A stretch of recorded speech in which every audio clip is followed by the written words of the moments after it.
Hello student, आज मैं पुनः पार्टनरशिप के अंतर्गत बहुत सारी चर्चाएं करूंगा। पिछले वीडियो में भी मैंने बहुत सारी बातों की चर्चा की थी, इसलिए किसी भी टॉपिक को अच्छी तरह समझने के लिए बिल्कुल आवश्यक है कि वीडियो को शुरू से देखा जाए। वीडियो को शुरू से देखने के लिए हमने बहुत सारी चर्चाएं की है।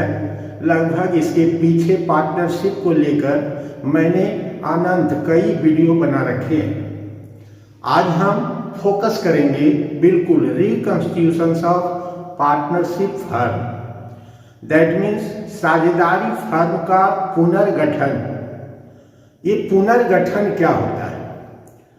पुनर्गठन का मतलब होता है साझेदारी की रचना पुनः कर देना। दैट मीन्स हम पहले से जिस साझेदारी के अंतर्गत काम कर रहे होते हैं, उस साझेदारी के अंतर्गत कुछ परिवर्तन आ जाते हैं, कुछ बदलाव आ जाते हैं। ये परिवर्तन और बदलाव के कारण अनजान हो सकते हैं, लेकिन उद्देश्य एक ही होता है और वो होता है reconstitution of partnership firm. That means हम अपने पार्टनरशिप एग्रीमेंट को पुनः एक नए तरीके से तैयार करते हैं, क्योंकि परिस्थितियां बदल जाती हैं।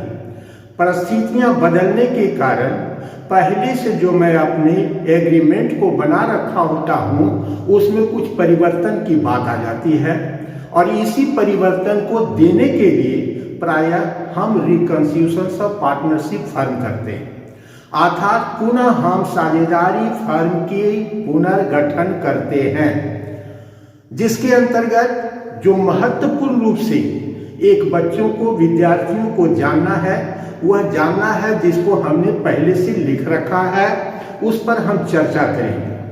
पहला है valuation and treatment of goodwill. Valuation and treatment of goodwill बिल्कुल दो अलग अलग बातें हैं। वैल्यूएशंस के अंतर्गत प्राय गुडविल के मूल्यांकन की बात की जाती है कि किसी भी साझेदारी फर्म के गुडविल का किस प्रकार से मूल्य निकाला जाता है। तो वैल्यूएशन हम यहाँ नहीं पढ़ाएंगे, क्योंकि मैंने गुडविल पर 8 वीडियो बना रखे हैं। अगर गुडविल को पूरी तरह से समझना है, वैल्यूएशंस ऑफ गुडविल को समझना है, तो हमारे पिछले वीडियो को सर्च करके आप देख सकते हैं। इस पर 8 वीडियो बनाया गया है, जिसमें गुडविल की पूरी जानकारी दी गई है। हम हमेशा फैक्ट की बात करते हैं, तो गुडविल के अंतर्गत भी हम फैक्ट के साथ सारी बातों की चर्चा की है। इसलिए यहाँ पर वैल्यूएशन हमारे लिए इम्पोर्टेंट नहीं है। हमने यहाँ पर लिख दिया सिर्फ इसलिए ताकि वैल्यूएशन और ट्रीटमेंट दोनों में अंतर को समझ सके।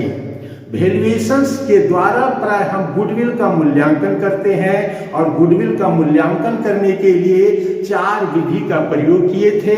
उन विधियों का अब उल्लेख करने की कहीं कोई जरूरत नहीं है, अर्थात जरूरत हो तो आप हमारे वीडियो को सर्च कर सकते हैं यूट्यूब पर, और आप गुडविल के संबंध में संपूर्ण जानकारी हासिल कर सकते हैं। हम यहाँ पर ट्रीटमेंट ऑफ गुडविल की बात करेंगे, अर्थात गुडविल का व्यवहार। दैट मीन्स अकाउंट्स में गुडविल को किस तरह से ट्रीट किया जाता है। ट्रीट करने का मतलब डेबिट क्रेडिट किस प्रकार से किया जाता है, क्यों करने की आवश्यकता होती है, इन सारी बातों पर चर्चा करेंगे। तो आज हमारा ट्रीटमेंट ऑफ गुडविल बहुत ही इंपॉर्टेंट फैक्टर है, जिसको हम पूरे पार्टनरशिप के अंतर्गत, अर्थात रिकंस्टिट्यूशन ऑफ पार्टनरशिप, एक शब्द कहने से 4 तथ्यों का बोध होता है। रिकंस्टिट्यूशन 4 तरीके से किया जाता है, जो हमने इसके नीचे लिख दिया है कि changes in profit and loss ratio, admission, retirement, death. ये चारों अवस्थाएं प्रायर रिकंस्टिट्यूशंस ऑफ पार्टनरशिप फर्म कहते हैं। अर्थात चारों अवस्था के अंतर्गत हमारी पहले से की गई एग्रीमेंट में बदलाव आ जाता है और बदलाव के साथ हमें सारी बातों का ध्यान रखना पड़ता है। किन किन बातों को ध्यान रखना पड़ता है और उसका किस प्रकार से ट्रीटमेंट करते हैं, इसी को लेकर आज हम चर्चा करेंगे। सबसे पहला है treatment of goodwill, that is a very important. ये बहुत ही महत्वपूर्ण है जो पूरे पुनर्गठन के अंतर्गत हमारे सामने एक कठिन रूप में उपस्थित होता है और हमें यह जानने की जरूरत होती है कि अनेक अवस्था में प्रायः गुडविल का किस प्रकार से ट्रीटमेंट किया जाता है, चाहे changes in profit and loss ratio हो, चाहे एडमिशंस ऑफ ए पार्टनर हो, चाहे डेथ ऑफ ए पार्टनर हो, चाहे रिटायरमेंट ऑफ ए पार्टनर हो। ये चार अवस्था प्रायः रिकंस्टिट्यूशंस ऑफ पार्टनरशिप फर्म ही कहे जाते हैं। और रिकंस्टिट्यूशंस के अंतर्गत मोटा मोटी बात हम क्या कर रहे हैं कि यहाँ पर प्राय एग्रीमेंट जो साझेदारों के बीच पहले से एग्रीमेंट होते हैं, उस एग्रीमेंट में परिवर्तन आ जाता है और यही परिवर्तन प्राय रिकंस्टिट्यूशंस कहलाते हैं। तो यहाँ पर बहुत ही इंपॉर्टेंट रूप में हमको ध्यान देना है gaining ratio and sacrificing ratio. That means ये चारों प्रकार जो रिकंस्टिट्यूशन हम करते हैं उसमें गेनिंग रेशियो और सेक्रीफाइसिंग रेशियो का बहुत ही इंपॉर्टेंट रोल होता है। जानने की आवश्यकता होती है कि यह गेनिंग रेशियो और सेक्रीफाइसिंग रेशियो के पीछे के तथ्य क्या है, सच क्या है। इसलिए हमने लिखा है fact of gaining ratio and sacrificing ratio. Gaining ratio और सेक्रीफाइसिंग रेशियो का तथ्य सच क्या है, तो सच यही है कि हमारे जो भी एग्रीमेंट में परिवर्तन होते हैं, चाहे लाभ हानि अनुपात में परिवर्तन के कारण हो, चाहे एडमिशन ऑफ ए पार्टनर के कारण हो, चाहे डेथ ऑफ ए पार्टनर के कारण हो, चाहे रिटायरमेंट ऑफ पार्टनर कारण हो, गुडविल हमेशा अन्य बातों के साथ हमारे सामने उपस्थित होता है। उसमें एक गुडविल महत्वपूर्ण फैक्टर के रूप में, बाकी इसके अतिरिक्त भी बहुत सारी बातों का उल्लेख होता है जिसको प्रायः ट्रीट करने के लिए, अकाउंटेंसी में व्यवहारिक करने के लिए गेनिंग और सेक्रीफाइसिंग रेशियो का महत्वपूर्ण रोल होता है। अर्थात इसको भी हम समझेंगे कि गेनिंग और सेक्रीफाइसिंग रेशियो का प्रयोग रिकंस्टिट्यूशंस ऑफ पार्टनरशिप फर्म के अंतर्गत कितना महत्वपूर्ण है, इसकी महत्ता आपको स्वयं ही महसूस होगी। मैं बिना किसी लाग लपेट के बात करता हूं। मैं हेलो फ्रेंड, हाय फ्रेंड इत्यादि की बात नहीं करता हूं। मैं अपने जितने भी वीडियो बनाता हूं, मेरा संबोधन हमेशा हेलो स्टूडेंट के लिए होता है। अर्थात हम कोई मित्रता की बात नहीं करते हैं और हम अपने टॉपिक पर आते हैं। तो टॉपिक पर आते हैं, इसके नीचे हमने लिख दिया कि रिकंस्टिट्यूशंस ऑफ पार्टनरशिप फर्म का मतलब changes in profit and loss ratio, admission of A partner, retirement of A partner, death of A partner, ये चार अवस्था रिकंस्टिट्यूशंस कहलाता है। और ये हर रिकंस्टिट्यूशंस के अंतर्गत प्राय गेनिंग रेशियो और सेक्रीफाइसिंग रेशियो का बहुत ही इंपॉर्टेंट रोल होता है। इसलिए गेनिंग और सेक्रीफाइसिंग रेशियो के फैक्ट को समझेंगे। फैक्ट को किस प्रकार से समझेंगे तो समझिए, एक एग्जाम्पल के द्वारा मैं पहले इस बात की पुष्टि करना चाहता हूं और आपको महसूस करवाना चाहता हूं कि वास्तव में गेनिंग और सेक्रीफाइसिंग रेशियो का इंपॉर्टेंट रोल होता है। उसको जानना जरूरी है। इन चारों परिस्थितियों में गेनिंग और सेक्रीफाइसिंग रेशियो का प्रयोग पूरे प्रश्न को हल करने में किया जाता है। Changes in profit and loss ratio प्राय एक आंतरिक पुनर्गठन है। आंतरिक पुनर्गठन का मतलब सभी साझेदारों की सहमति से पहले के लाभ अनुपात में परिवर्तन कर एक नए लाभ अनुपात को लाया जाता है। अगर पुराने लाभ अनुपात को बदलकर किसी नए लाभ अनुपात को लाते हैं तो इसका फैक्ट मीन्स निकल कर आता है क्या कि नए लाभ अनुपात के अनुसार पुराने लाभ अनुपात का जब हम मिलान करते हैं तो किसी साझेदार को पहले की अपेक्षा लाभ का बड़ा भाग मिलता है और किसी को पहले की अपेक्षा लाभ का छोटा भाग मिलता है। दैट मीन्स लाभ हानि में परिवर्तन बिल्कुल स्वाभाविक होता है और यह स्वभाव हमारे सामने इस प्रकार से प्रकट होते हैं कि किसी साझेदार का लाभ पहले की अपेक्षा बढ़ जाता है और किसी साझेदार के लाभ का अनुपात पहले की अपेक्षा घट जाता है। अर्थात जिस साझेदार का लाभ का अनुपात पहले की अपेक्षा बढ़ जाए that is called gaining ratio, और जिस साझेदार का अनुपात लाभ अनुपात पहले की अपेक्षा कम हो जाए घट जाए तो हम इसको कहते हैं सैक्रिफाइसिंग रेशियो। दैट मीन्स एक तरफ गेनिंग रेशियो का मतलब लाभ का बड़ा भाग प्राप्त करना और सैक्रिफाइसिंग रेशियो का मतलब हम अपने लाभ का त्याग कर देते हैं। स्वाभाविक रूप से हमारा किया गया त्याग किसी न किसी साझेदार को लाभ के रूप में प्राप्त होगा, अर्थात एक के त्याग तो दूसरे का गेन होता है। और हमेशा ध्यान रखना है कि gaining ratio, the sum of gaining ratio shall always be equal to sacrificing ratio. Gaining ratio का योग हमेशा सैक्रिफाइसिंग रेशियो के योग के बराबर होता है। इस एक लाइन को आप ध्यान रखिए, या हम इस लाइन को लिख देते हैं कि the sum of gaining ratio shall always be equal to sacrificing ratio. जब भी आप देखेंगे तो गेनिंग रेशियो बराबर सैक्रिफाइसिंग रेशियो। दैट मीन्स किसी साझेदार के द्वारा अपने लाभ का हिस्सा छोड़ देना और वही लाभ का हिस्सा किसी दूसरे साझेदार को प्राप्त हो जाता है, तो प्राप्त करने वाले को गेनर कहते हैं और त्याग करने वाले को लूजर कहते हैं।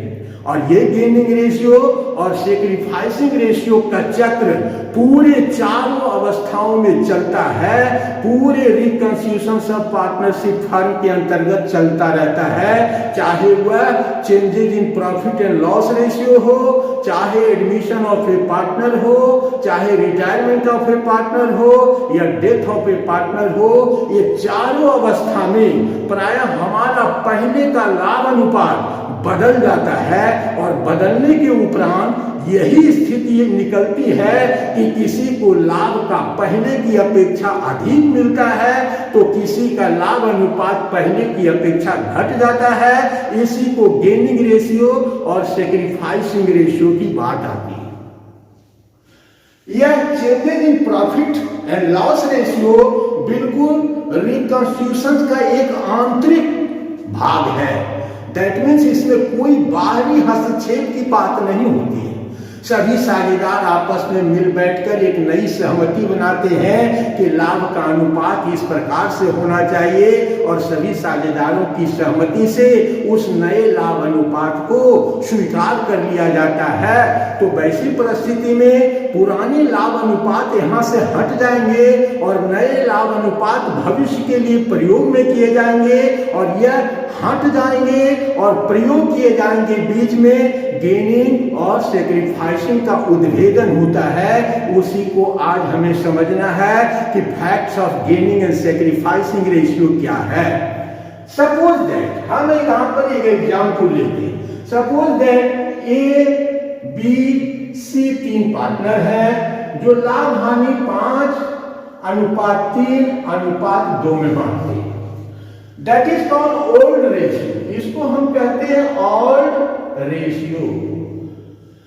पहले तीनों साझेदार अपने लाभ अनुपात, अपने लाभ को प्रायः 5:3:2 के अनुपात में बांटते थे, लेकिन वर्तमान में अब तीनों में सहमति हो गई कि नहीं, अब हम लाभ अनुपात बराबर बराबर बांटेंगे। दैट मीन्स इसी को कहते हैं न्यू रेशियो। यह बिल्कुल एक आंतरिक परिवर्तन है। इसको हम आंतरिक पुनर्गठन भी कहते हैं। तो यहां पर देख रहे हैं कि हमारे समक्ष दो रेशियो है। एक पहले जिसका प्रयोग हम किया करते थे और एक आज जो भविष्य में इसका प्रयोग करेंगे तो भविष्य में हमारा लाभ अनुपात बराबर का होगा। वैसी परिस्थिति में हमें जानना है gaining ratio and sacrificing ratio, that means यह परिवर्तन से किस साझेदार को लाभ हो रहा है और किस साझेदार को लाभ के हिस्से का हानि हो रहा है, लाभ के हिस्से का हानि हो रहा है।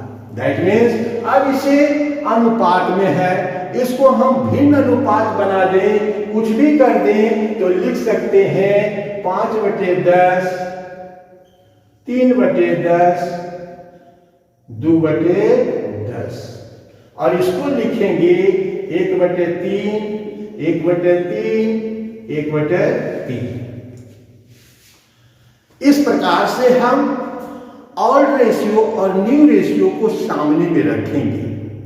अब गेनिंग और सैक्रिफाइसिंग निकालने के लिए प्राय एक सूत्र का प्रयोग किया जाता है और सूत्र का प्रयोग किया जाता है old ratio minus new ratio is equal to sacrificing ratio. अगर यह पॉजिटिव में आ जाए, पॉजिटिव का मतलब प्लस में आता हो, ऑड रेशियो में न्यू रेशियो घट जाता हो तो इसे सैक्रिफाइसिंग रेशियो कहते हैं। और जब ऑड रेशियो में न्यू रेशियो निगेटिव चला आता है तब इसको कहते हैं गेनिंग रेशियो। अब इसको फैक्ट को समझिए, odd ratio minus new ratio, अगर ऑड रेशियो में नया अनुपात घट जाए तो उसको कहते हैं सैक्रिफाइसिंग रेशियो। इसका साफ मतलब होता है कि हमको लाभ का पहले बड़ा भाग मिलता था, अब लाभ का एक छोटा भाग मिल रहा है। यही कारण है लाभ के बड़े भाग में लाभ का छोटा भाग घट जा रहा है। दैट मीन्स हम पहले की अपेक्षा लाभ के नुकसान में है, इसीलिए इसको सैक्रिफाइसिंग कहते हैं। हम अपने लाभ का त्याग कर रहे हैं। जो हम लाभ का त्याग करते हैं वही प्राय दूसरे को एज ए गेन के रूप में प्राप्त होता है। जब ऑड रेशियो में न्यू रेशियो नहीं घटता है, दैट मीन्स न्यू रेशियो बड़ा हो गया ऑड रेशियो की अपेक्षा, इसका मतलब यह प्रॉफिट में है, यह गेनर है। इसीलिए यह अगर यह माइनस में आपको डिफरेंस प्राप्त होते हैं तो उसको हम गेनिंग रेशियो कहते हैं। इस प्रकार इसी समीकरण से हम काम करेंगे, वरना बहुत से विद्यार्थी क्या करते हैं new ratio minus odd ratio कर लेते हैं, वो भी गेनिंग रेशियो कहलाता है। लेकिन ध्यान देने की बात है तब वहां पर वो पॉजिटिव स्थिति प्राप्त होता है, निगेटिव स्थिति नहीं प्राप्त होता है। हर एक सूत्र का अलग अलग प्रयोग है। यहाँ पर new ratio minus odd ratio के सूत्र का प्रयोग नहीं करेंगे, यह भी कभी करेंगे, जब करेंगे उसकी चर्चा की जाएगी। तो odd ratio minus new ratio, तो ऑड रेशियो अब निकाला जा सकता है। इसको आप स्क्रीनशॉट ले सकते हैं क्योंकि हमें मिटाने की आवश्यकता पड़ेगी। कुछ रखने के बाद हम इसको मिटाएंगे और तब आपको समझाते हैं कि ऑड रेशियो न्यू रेशियो का किस प्रकार से हम समीकरण बनाएंगे।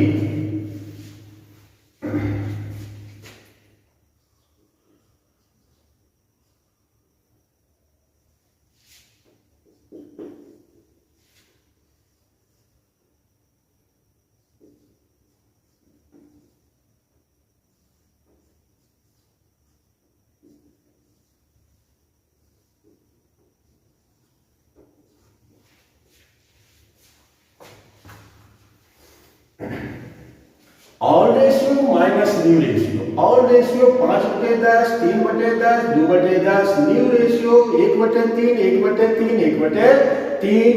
इस प्रकार इसका हल करेंगे। हल करने में आपको ध्यान देना है, जब तक आपका डिनोमिनेटर इस भिन्न अनुपात में एक नंबरेटर होते एक डिनोमिनेटर होते। नंबरेटर का मतलब अंश, डिनोमिनेटर का मतलब हर। अर्थात माइनस प्लस करने में हमेशा ध्यान रखना चाहिए कि यह माइनस प्लस सीधे सीधे तभी किए जा सकते हैं जब इसका डिनोमिनेटर आपस में बराबर हो। अगर बराबर नहीं हो तो प्राय एलसीएम का प्रयोग करते हैं और दोनों को हम बराबर की स्थिति में लाते हैं। दैट मीन्स इसका एलसीएम 30 कहलाएगा। एलसीएम 30। अब इसको 3 से गुना किया जाए तो इसको भी 3 से गुना किया जाए। दैट मीन्स ये 15 माइनस, अगर इसको 10 से गुना करेंगे तो ऊपर भी 10 से गुना करेंगे, -10 = 5/30। 5/30 ऑड रेशियो में न्यू रेशियो घट गया। दैट मीन्स यह सैक्रिफाइसिंग रेशियो कहलाएंगे।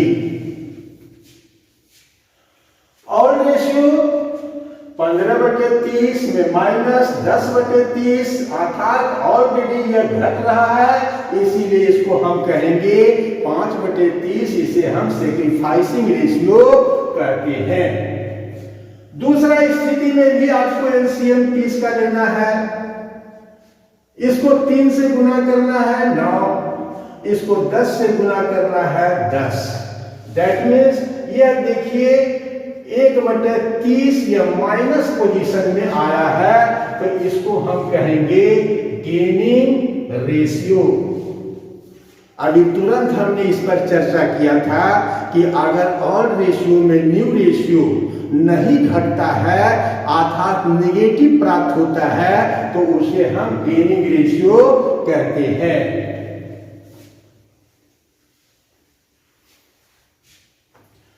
इसका भी एलसीएम 30 लेंगे। 6 माइनस 10 बराबर 4/30 अर्थात ये भी आपका गेनिंग रेशियो हुआ। हम क्या में आपको बताते हैं, हम बताए थे कि the sum of gaining ratio shall always be equal to sacrificing ratio. इस बात का भी वेरिफिकेशन करना चाहिए। करने के बाद आपको संतुष्टि प्राप्त होगी कि हमने जो काम किया है बिल्कुल तथ्यपूर्ण तरीके से किया है या नहीं किया है। तो आप देख सकते हैं सैक्रिफाइसिंग रेशियो 5/30 है और गेनिंग रेशियो भी 5/30 है। दैट मीन्स दोनों इक्विवेलेंट है। सैक्रिफाइसिंग रेशियो बराबर गेनिंग रेशियो। हमेशा जीवन भर इसकी सत्यता को कोई ठुकरा नहीं सकता है कि गेनिंग रेशियो हमेशा सैक्रिफाइसिंग रेशियो के बराबर होते हैं, चाहे प्रश्न कितने ही कठिन क्यों ना हो, चाहे कितने ही भागों में क्यों ना बांटा जाए। तो ध्यान देने की बात है, gaining ratio and sacrificing ratio का प्रयोग हमेशा, चाहे changes in profit and loss ratio हो, चाहे एडमिशन ऑफ ए पार्टनर हो, चाहे रिटायरमेंट ऑफ ए पार्टनर हो या डेथ ऑफ ए पार्टनर हो, सैक्रिफाइसिंग रेशियो और गेनिंग रेशियो के इंपॉर्टेंस को भुलाया नहीं जा सकता है। दैट मीन्स ये चारों ही परिस्थितियों में सबसे फर्स्ट ऑफ ऑल हमें गेनिंग रेशियो और सैक्रिफाइसिंग रेशियो का ही ज्ञान होना चाहिए। तो बच्चों आज के लिए इतना ही। आज हम यहीं पर वीडियो को समाप्त कर रहे हैं। पुनः हम नेक्स्ट डे इसको आगे लेकर चलेंगे, फिर चर्चा करेंगे, गहराई से चर्चा करेंगे। अर्थात कोई भी छात्र अगर इस चैनल पर नए आते हैं तो मेरा रिक्वेस्ट होता है कि अगर पढ़ाने का अंदाज आपको अच्छा लगता हो, बताने का समझाने का अंदाज मेरा अच्छा लगता हो, तो वीडियो को लाइक और शेयर सब्सक्राइब अवश्य करें। यह मेरे ही लिए भी जरूरी है और आप छात्रों के लिए भी जरूरी है, ताकि कोई भी मेरा नया वीडियो आपको तुरंत इंफॉर्मेशन के रूप में प्राप्त हो जाए और आप उस वीडियो का लाभ भी उठावें, साथ ही साथ अपने दोस्तों को शेयर के द्वारा उसको भी लाभ उठावें। तो आज के लिए इतना ही। धन्यवाद।